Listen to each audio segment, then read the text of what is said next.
Pak. Kenapa Pak? Kok ngumpet Pak? Pak, kunci Pak. Pak. Pak Firly. Pak Firly.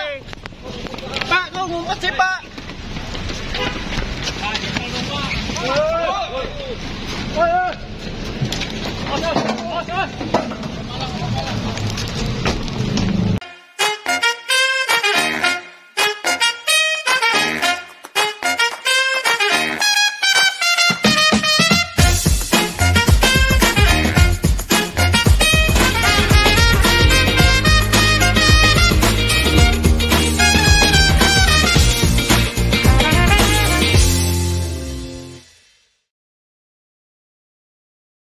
Basic malam ini kita bahas hal yang berbeda.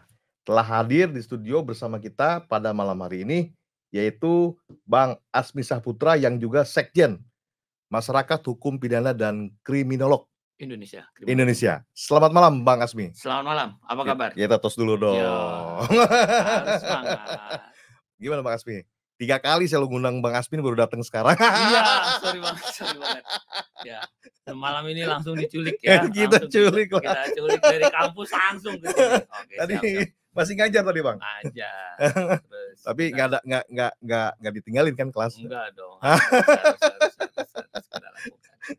Bang Asmi, Yuk. ini kita lagi bahas tentang lagi rame nih di Republik nih Oke. soal dugaan saling sandera. Oh iya, menarik tuh. Menarik nih antara Ketua KPK Firly Bahuri dengan Kapolda Metro Jaya Karyoto. Benar. Ini keduanya dulu pernah satu tim ya Ya. di KPK. Satu tim di KPK. Ini Satu atap. satu Rumah. kita satu bilang. rumah. Cuma tiba-tiba sekarang nih kayaknya ada tahan-tahanan nih dua-duanya nih. Lagi pukul-pukulan. Pukul-pukulan. Pertama kan ada publik itu kan diguncang kasus dugaan pemerasan SYL. Benar. Dilaporkan oleh kalau nggak salah NGO gitu, NGO anti korupsi ke Polda Metro Jaya. Lalu kasusnya sekarang telah dinaikkan dari tahap penyelidikan ke tahap penyidikan. Benar. Tapi ternyata belum lama ini juga Firly Bahuri sempat mengomentari tuh ada soal laporan pengaduan masyarakat Dumas tentang pengadaan sapi di Kementerian Pertanian. Betul. Ya waktu itu Pak Karyoto sedang menjabat sebagai Deputi Penindakan kalau nggak salah. Betul. Nih, publik jadi rame nih, jadi berisik Republik nih kan. Benar. Ini ada apa ini? Nah, coba saya minta pendapat Bung Asmi nih tentang ini kan kayaknya agak lama nih proses dari mulai pengaduan, pelaporan, penyelidikan, penyidikan ya. Ini teknisnya bagaimana sih sebetulnya? Apakah perlu selama ini? Menurut Bung Asmi bagaimana? Oke, saya mencoba hukum itu kan pasti tempus. Kita akan bicara supaya kita enak nih. Pintu masuknya perkara ini kan bermula dari sebenarnya ada Dumas tentang dugaan korupsi di Kementerian Pertanian.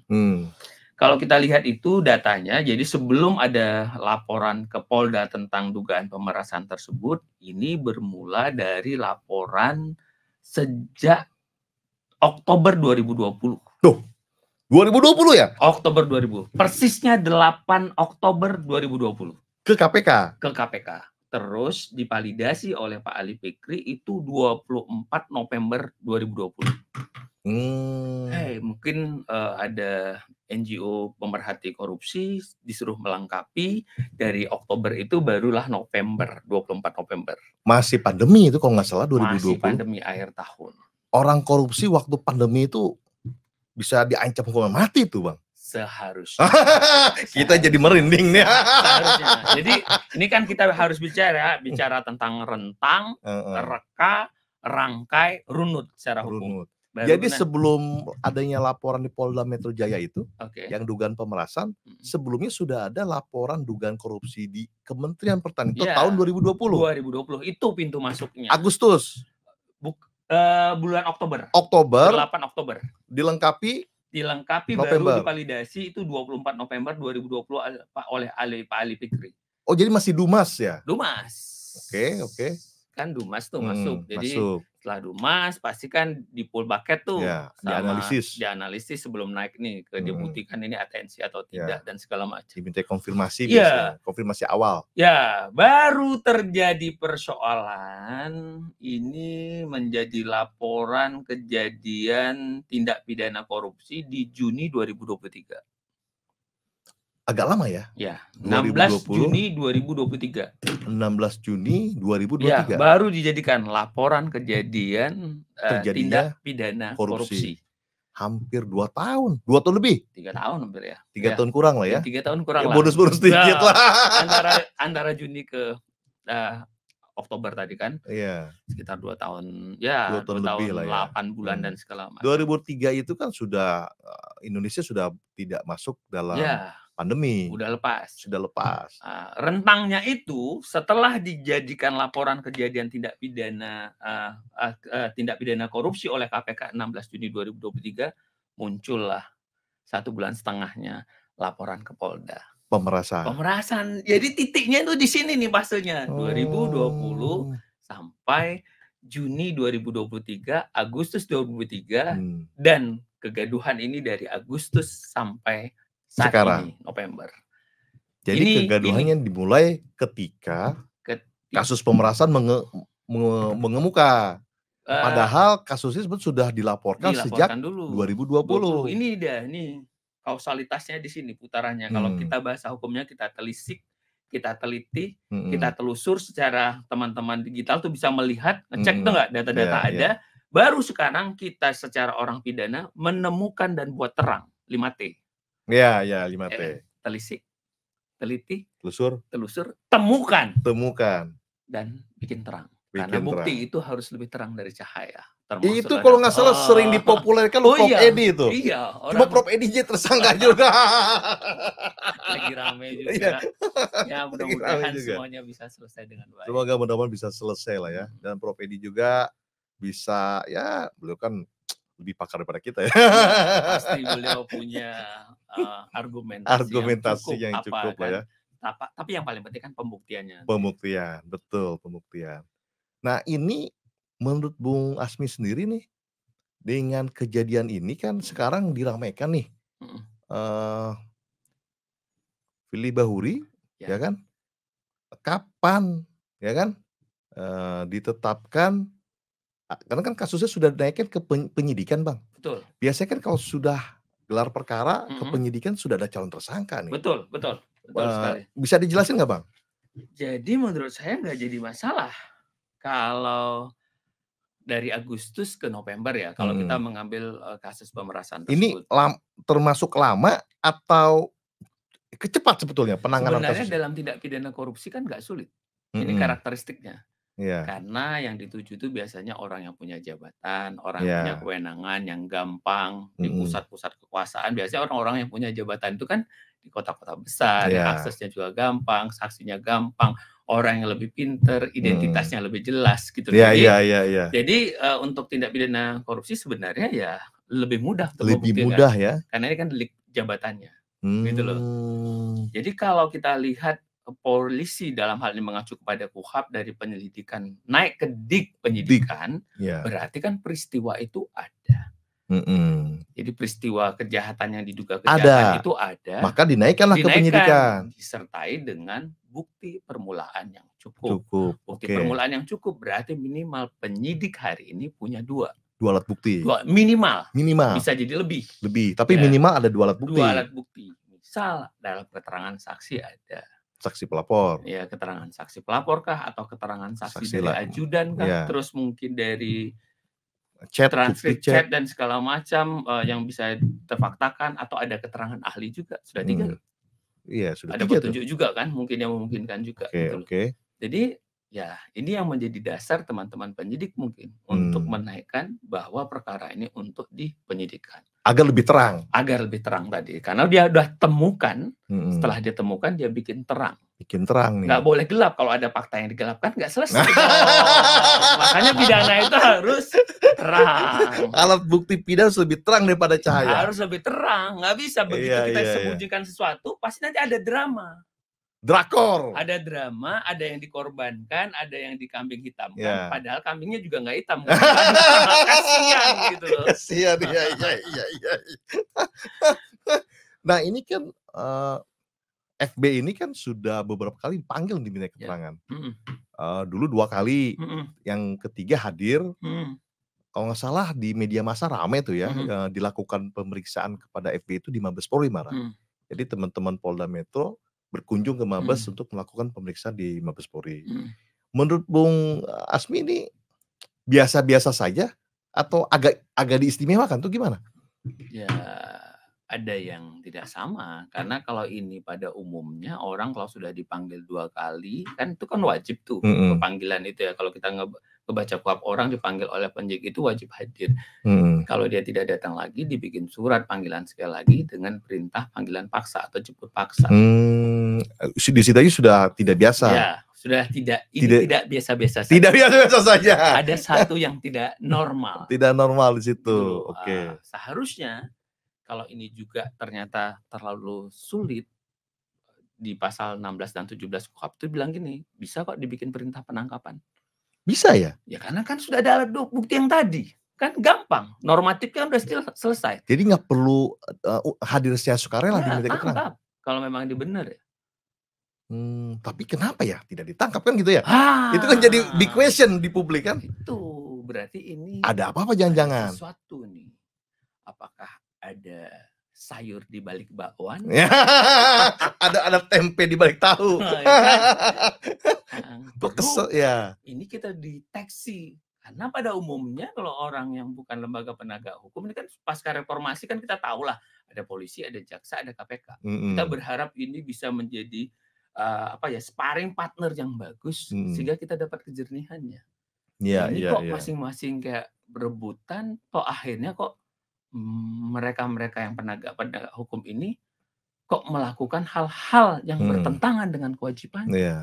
Nah terakhir setelah dilakukan pemeriksaan di Mabes Polri yang tidak biasa itu, dilakukan penggeledahan ya, rame tuh sampai disiarkan di kediaman beliau di daerah Bilangan Bekasi kalau nggak salah. Juga ada. Yang ada refleksinya, ya, tembus tuh. Juga. Terus ada yang juga di Kuningan juga. Ada ini di jalan Kertanegara, rumah Kertanegara. Betul.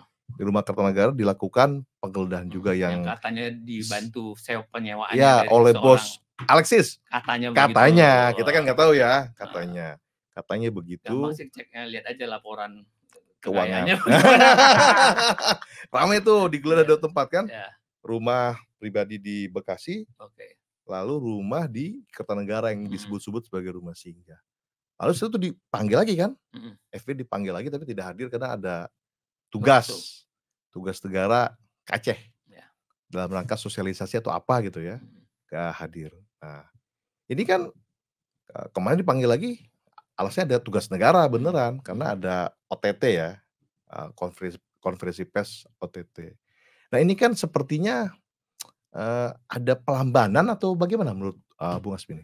Ya itu tadi ya, ini yang kita anggap tidak biasa, tidak normal, jalur hukum penegakan hukumnya pada jalur lambat. Kita lihat gitu loh. Oh ya ada jalur lambat. Ya jalur lambat ya. Penegakan hukum jalur lambat ini jalan. Tapi lambat. Lampaknya aja seperti ramai, tapi nggak bergerak-gerak. Gitu loh. Jadi kita lihat ada gerakan, tapi kok tidak ada eksekusi, tidak ada action nyata menunjukkan ini loh kualitas penegakan hukum gitu loh. Ini yang kita tangkap ya, penegakan hukum di jalur lambat gitu loh. Bung Asmi, itu kan kasusnya tuh bermula tahun 2020 ya. 2020 Oktober kan. Ya, lalu dimintain melengkapi bukti permulaan ya. Ya, baru divalidasi November 2020. Divalidasi bukti-bukti yang dimiliki gitu ya. Betul. Bulan November 2020. Ya. Kasusnya kalau nggak salah tentang pengadaan sapi itu. Sempat ada di media massa. Juga ya macam-macam lah, ada pengadaan sapi, ada juga setor jabatan segala macam gitu loh kan. Ya uang iuran. Uang iuran. Macam-macam juga di laporan itu karena ya banyak lah ya. Ada jarum lah dari dalam yang menginformasikan kan. Gitu. Cuma memang menurut Bung Asmi kenapa kok prosesnya dari November divalidasi 2020 baru ramenya di Di 2023. 2023. Gorengnya terlalu lama.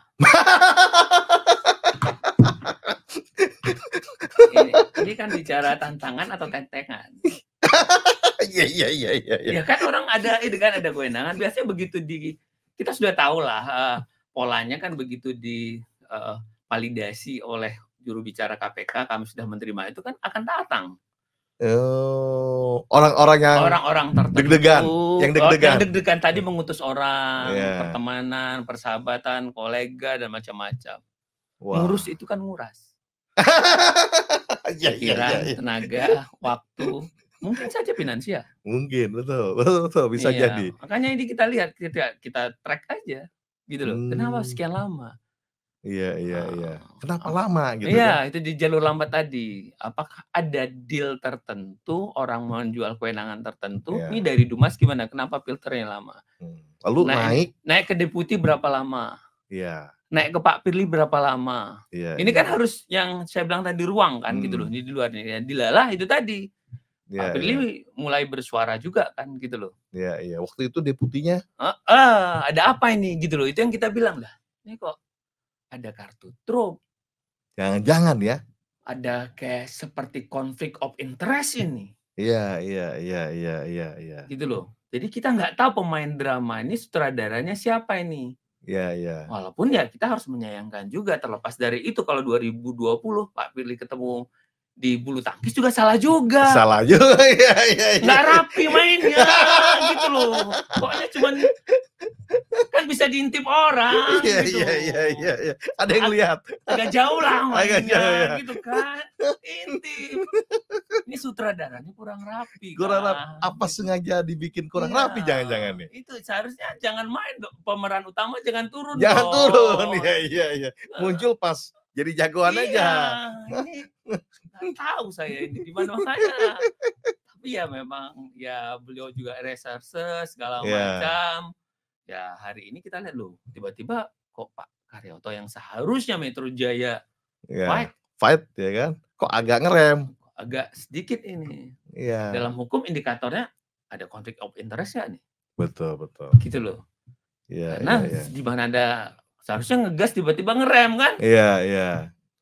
Kok setengah nih, tanggung. Kan gitu. Kalau di KPK, Bung, yang kita ketahui ya, yang saya ketahui lah, ketika perkara itu dari mulai Dumas, penyelidikan, lalu gelar perkara buat naik ke penyidikan, itu kan sudah ada tersangka nih. Kalau di kepolisian sama nggak? Ketika menggelar perkara untuk dinaikkan ke penyidikan, sudah ada calon tersangka sebetulnya? Oh sama. Ya prinsipnya. Sewaktu tadi spektrumnya sudah penyidikan, kan dia sudah yang disangka nih udah pakai heli kan? Iya. Dari BAP itu kan bersuara. Waktu dia periksa, orang dipanggil yang katanya puluhan orang itu kan nampak puzzle-nya ini kemana? Puzzle-nya kemana? Oh, ada loh. Yang disangka. Klik tuh. Iya kan? Betul kan? Calonnya iya dong. Kenapa Anda ada bergerak? Kenapa anak buah bergerak? Kenapa ajudan bergerak? Ini dari mana? Siapa yang menggerakkan? Karena 1000 tanda tangan anak buah kan nggak laku kalau nggak ngasih. Komandan nggak ngasih. Nggak bisa. Kewenangannya kan nggak uang gede. Iya. Secaranya kan tahu lah proyeknya mungkin triliunan, ratus miliaran. Iya. Makanya kan pejabat-pejabat itu ya punya batasan-batasan kan, karena menghadapi putaran duit yang begitu besar dalam dia punya pengguna anggaran, kuasa pengguna anggaran. Gitu ya. Cuma Bung Asmi ini tolong diulas sedikit nih, di review gitu ya, dari kacamata akademis gitu. Apakah proses penyidikan ini ada batas waktunya atau tidak ada? Batasan waktunya tentunya kalau udah dikirim SPDP ke kejaksaan, terus jaksa menyatakan sudah lengkap segala macam, udah selesai, seharusnya kan ini harus selesai dulu nih pemberkasan, terus dikirim ke jaksa P18, P19 apa petunjuknya sampai jaksa menyatakan ini sudah lengkap. Itu lengkap, maka dia diserahkanlah kan, untuk disiapkan. Ketika SPDP dikirim ke kejaksaan, apakah sudah disebut nama calon tersangka? Udah pasti dong ada SPDP itu. Kami sedang memeriksa kasus ini, dugaan bukannya, pokoknya perkara ini kan dihalu-halukan. Hai jaksa. Gitu. Iya. Artinya kan ini kan polisi juga penyidik juga nggak main-main kan, bukan mau PTS kan, karena ada serius. Ada serius. Ya kan 109 Cuma jalur lambat nih. Ya 109 dijalankan apabila ini penyidik harus memberitahukan kepada penuntut umum bahwa sedang melakukan atau jaksa sedang melakukan. Jadi jaksa masih nunggu berarti ya? Iya. Nunggu pemberkasan dikirim. Pemberkasan lengkap baru nanti ada diperiksa, mungkin diteliti oleh jaksa, ada petunjuk kalau yang kurang dan segala macam gitu loh. Ya seharusnya dengan penyidik itu ya kan pelumasnya udah jelas ini kan. Iya. Nggak tahu kok tiba-tiba agak pelambatan nih, ada apa nih? Ada apa? Dan Pak Firly tadi kita tersentak ini ada statement itu. Iya kemarin kalau nggak salah waktu konferensi pers disisipin satu pertanyaan itu yang Papua tuh sambil menyelam minum air.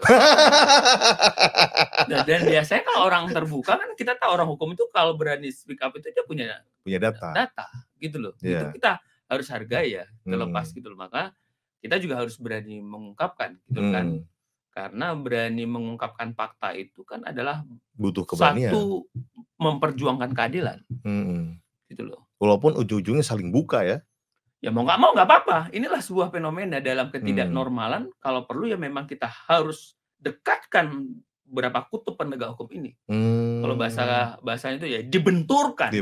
Supaya kita tahu mana sih transparansinya, keterbukaan faktanya, datanya, siapa yang bermain dan segala macam, dan siapa yang busuk. Iya. Kalau busuk semua gimana? Ya kan ketawa, nggak apa-apa. Iya. Ini kan ibarat mobil sama drivernya, bukan mobilnya yang salah, tapi drivernya memang tidak bisa, tidak baik. Inkompeten. Iya, jadi kita ganti bukan kendaraannya, bukan rumah KPK-nya, bukan kepolisiannya, tapi drivernya, orang-orangnya, komandonya yang tidak bagus. Apalagi kalau ini koordinatornya kan. Iya. Metro 1. Iya, KPK 1. Bintang juga nih. Bintang dua-duanya. Cuma kalau FB kan 3 bintangnya.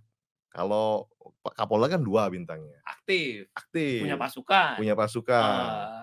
Ngeri juga nih Republik ini. Ngeri-ngeri sedap. Jadi kalau memang apa yang disampaikan Firly Bahuri dalam konferensi pers tersebut, buka saja ya. Buka dong, itu yang saya bilang tadi. Biar kita tahu. Jangan setengah-setengah. Karena kita butuh ini gitu kan. Pada saat ini dan yang seharusnya mereka jadi sparring partner, ya udah begini demi kepentingan umum, demi kepastian hukum, betul nggak? Dua-duanya mengaku korban kan kita bingung. Jadi siapa ya? Mereka yang kita nggak tahu, mungkin ada kue ulang tahunnya nggak rata dibaca. Nggak tahu juga kita. Ya, ini kan kita udah tahu gitu. Kok dua-duanya tiba-tiba ngaku jadi korban? Ada KPK, ada kejaksaan, ada kepolisian. Sering sekali akhirnya BPK kan belakangannya. BPK.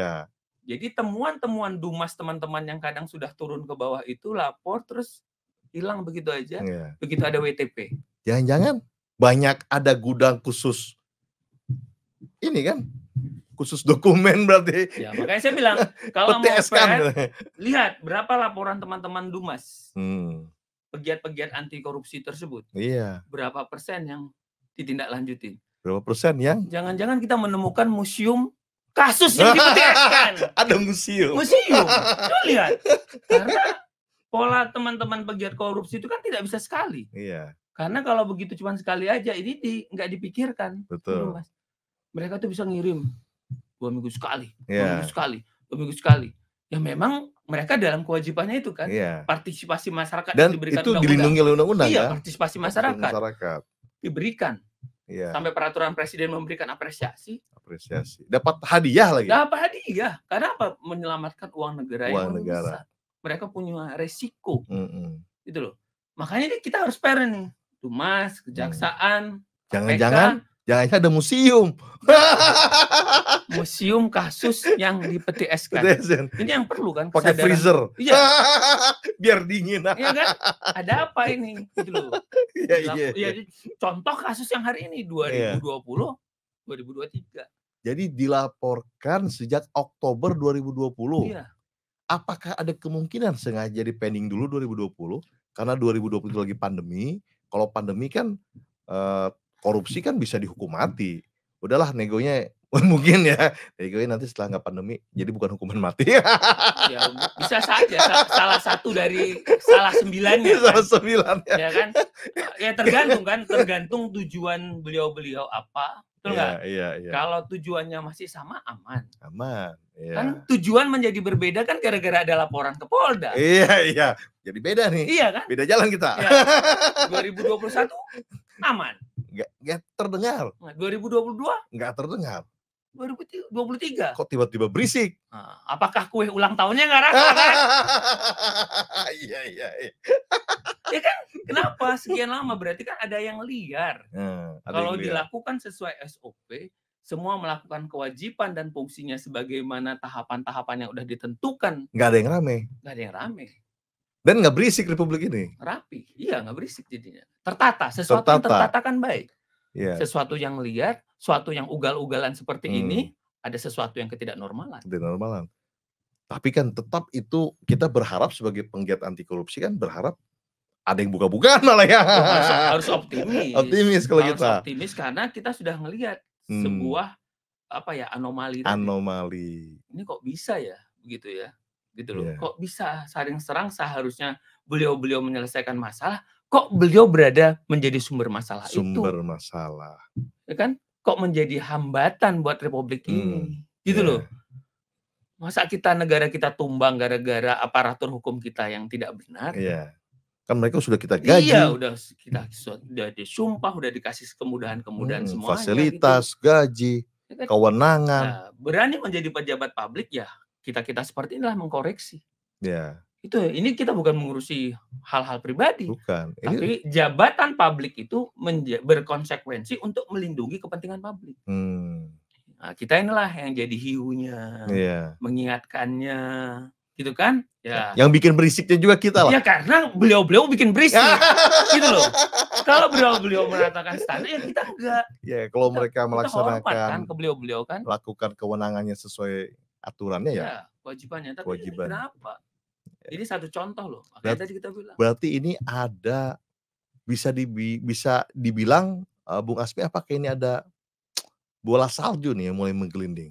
Apakah bisa membuka ada jangan-jangan ya ada aktor-aktor lain nih?